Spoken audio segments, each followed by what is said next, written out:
நண்பர்கள் அனைவருக்கும் வணக்கம். நேற்று நடந்த விஷயத்தை பற்றி திருப்பூரில் நடந்த என்ன நினச்சுன்னு சொல்லி எல்லாத்துக்கும் உங்களுக்கு தெரிஞ்சிருக்கும். அதாவது வட மாநிலத்து நண்பர்கள் வந்து தமிழர் ஒரு ஜெகதீஷன் அப்படின்னு சொல்லி ஒருத்தரை தேடி போய் அடிச்சிருக்காங்க. எல்லா விஷயமும் நடந்துச்சு. இதுக்கு வந்து இன்னும் தமிழக வெற்றி கழகத்திலேருந்து எந்த ஒரு நண்பர்களும் தொண்டர்களோ இல்லை ஒவ்வொரு ஏரியாவிலும் இப்போ ஆன்லைனில் முட்டு கொடுக்குற நண்பர்களோ இதை பற்றி எதுவுமே பேச வரல. சரி, இது வந்து நிறைய ஆன்லைனில் நம்ம பார்க்குறோம். என்ன போடுறாங்க அப்படின்னா, இது வந்து இன்னும் வந்து எங்கள் தலைவருக்கு தெரியாது, விஜயருக்கு தெரியுது விடுங்க. நீங்க களத்துல போங்க, நீங்க களத்துல போய் நின்னுங்க, தமிழர்களுக்கு நின்னுங்க, போராடுங்க. இதுதானங்க மாற்றம். முதல்ல உங்கள்ல இருந்து ஆரம்பிங்க. நீங்க போராடாத பார்த்து உங்க போராட்டம் வந்து தமிழக வெற்றி கழகம் தலைவர் விஜய் அவர்களுக்கு கண்டிப்பா தெரிய வரும். நம்ம நண்பீஸ் போராடுறாங்க, நம்ம வந்து நிக்கணும்னு சொல்லி அவர் வருவாரு. ஆட்டோமேட்டிக் இதுக்கான சொல்யூஷன் கிடைக்குமே.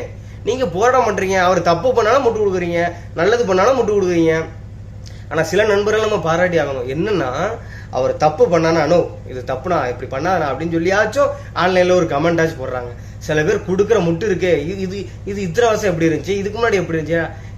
நீங்க வந்து மாற்றம்னு சொல்லி வந்திருக்கீங்க. நாங்க வந்து டிஎம்கே ஏடிஎம்கேக்கு மாற்று, நாங்க தான் மக்கள் சக்தி, மக்களுக்கான நிற்கக்கூடிய அரசுன்னு சொல்லி வந்திருக்கீங்க. அப்ப நீங்க உங்களை வந்து எல்லாரும் மற்றதை விட இவர் வந்து கொஞ்சம் வித்தியாசமா பண்ணுவான்னு எதிர்பார்ப்பாங்க.